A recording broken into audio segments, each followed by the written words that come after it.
안녕하세요. 이시우TV의 이시우입니다. 해당 분석은 초안 분석이며 최종 분석과 픽은 하단 댓글에 있는 링크로 문의 주시면 방입장 도와드리도록 하겠습니다. 방입장은 무료로 진행되며 절대 금전적인 요구를 일체하지 않습니다. 이번 분석은 승부식 79회차 해외축구 총 4경기 분석 진행해 보겠습니다. 제주는 전반적으로 공격력에서 기복이 큰 팀입니다. 현재 이탈로에게 빌드업을 거의 전적으로 의존하는 경향이 있어 이탈로가 상대 수비에 막히면 빌드업이 원활하게 이루어지지 않는 경우가 많습니다. 실제로 제주의 중앙 패스 성공률은 리그에서 10위 수준에 머무르고 있습니다. 이러한 공격진의 뎁스를 보완하기 위해 수비적인 전술을 채택하고 있지만 상대가 강한 압박을 가하면 빌드업이 차단될 가능성이 큽니다. 서울은 기동성과 압박을 중시하는 전술을 구사하고 있습니다.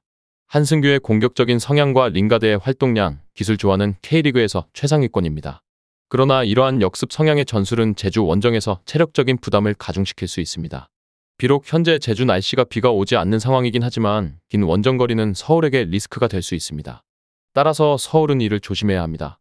종합적으로 보면 서울이 오버 양상에서 승리할 가능성이 높습니다. 서울은 기동성과 압박을 선호하는 팀으로 제주의 빌드업을 강한 압박으로 차단할 수 있을 것입니다. 하지만 긴 원정 거리로 인해 체력적인 부담과 이로 인한 수비적인 불안도 감안해야 합니다. 제주는 이탈로에게 빌드업을 의존하면서 공격력이 기복이 심한 반면 서울은 기동성과 압박을 통해 경기를 지배하려는 전략을 택하고 있습니다. 그러나 서울은 원정 경기에서 체력 손실과 수비 불안 요소를 고려해야 합니다. 따라서 서울이 강한 압박으로 제주의 빌드업을 차단하면서도 긴 원정 거리와 체력적인 부담을 관리하는 것이 승리의 열쇠가 될 것입니다. 김포는 아산을 상대로 매우 강한 모습을 보여왔습니다. 최근 5번의 맞대결에서도 무패를 기록하며 안정적인 성과를 이어가고 있습니다. 그러나 아산은 최근 들어 공격적인 접근 방식을 탈피하고 김포와 유사하게 수비와 역습에 중점을 둔 전략으로 성과를 내고 있습니다. 특히 김포는 중앙에서의 패스가 부족해 상대가 블록을 세우는 상황에서 돌파하기 어려워하는 경향이 있습니다. 아산의 밸런스는 현재 매우 좋은 상태입니다. 감독은 상대를 끌어들여 수비를 견고히 한 뒤에 역습을 통해 득점을 노리는 전략을 취하고 있습니다. 최근 5번의 라운드에서 무실점을 기록하며 득점은 리그 13개 팀 중 가장 많은 성과를 거두었습니다. 특히 수원에서 무득점으로 방출된 호세를 영입한 후 3경기에서 4골을 기록하며 아산의 공격력을 크게 강화했습니다. 주닝요의 폼도 상당히 좋으며 이로 인해 아산은 자신감을 가지고 경기에 임할 수 있는 상황입니다. 김포는 수비적으로 운영하면서 역습을 통해 기회를 만드는 팀입니다. 그러나 최근 슈팅 숫자나 득점력 면에서 아산이 상승세를 타고 있습니다. 김포가 아산을 상대로 강한 모습을 보여왔지만 아산의 수비력과 득점력이 향상된 현재 상황에서는 아산이 충분히 해볼 만한 경기입니다. 핸디캡이나 언더 적용도 좋지만 일반적인 아산의 승리도 가능성이 없지 않습니다. 결론적으로 김포는 아산을 상대로 좋은 성적을 기록해왔지만 아산이 최근 수비와 역습 전략으로 큰 성과를 거두고 있으며 호세와 주닝요의 활약으로 공격력이 강화되었습니다. 따라서 이번 경기는 김포의 수비력과 아산의 상승세가 맞붙는 흥미로운 경기가 될 것이며 아산의 승리 가능성도 충분히 있습니다. 이 외에도 다른 축구 분석과 야구 분석 및 종합 픽이 궁금하시다면 하단 고정 댓글 링크로 문의 주세요. 박창현 감독 부임 이후 대구는 경기 모델과 공격성이 살아나는 모습을 보였지만 어린 선수들이 문전에서 보여주는 판단력과 결정력의 부족이 아쉬운 상태입니다. 대구는 공격적으로 변모하면서 뒷공간에 대한 리스크를 크게 지고 있는 팀으로 양 측면 자원, 특히 홍철의 기동성이 많이 떨어져 간헐적인 역습에 취약한 모습을 보일 가능성이 높습니다. 반면 포항은 울산을 상대로 승리 공식이 잘 통했습니다.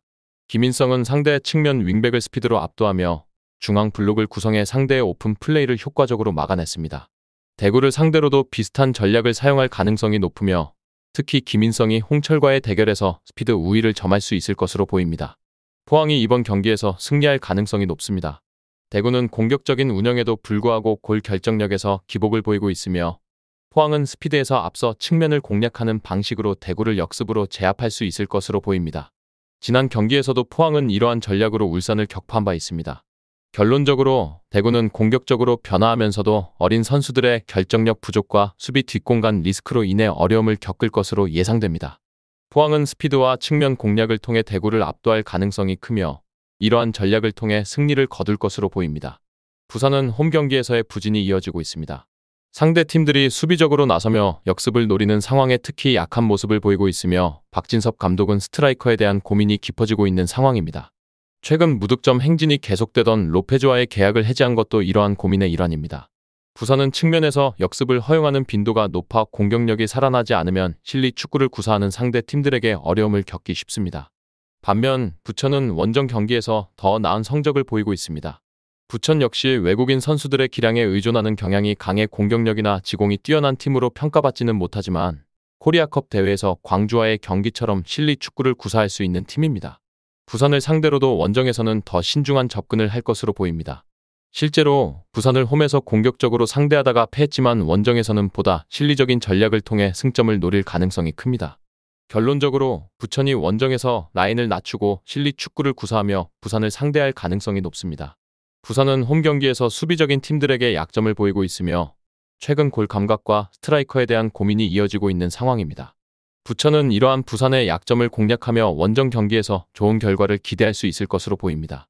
끝으로 정확한 배당 변동에 따른 실시간 추적과 최종 예측은 배팅 마감 직전까지 이루어져야 합니다. 위 부분을 참고하는 배팅이 아닌 더 근시적인 결과는 배당률 흐름의 변화 및 경기 시작 전 결장자 정보에 따라 변동될 수 있습니다. 함께 배팅으로 더 효율적인 승률을 만들고자 만들어낸 채널입니다. 모든 경기를 영상에 담아내기엔 한계가 있습니다. 이 외 다른 경기들의 정보와 결과 예측 및 더 많은 도움이 필요하시다면 분석방으로 언제든지 연락주세요. 최선을 다해 보이겠습니다.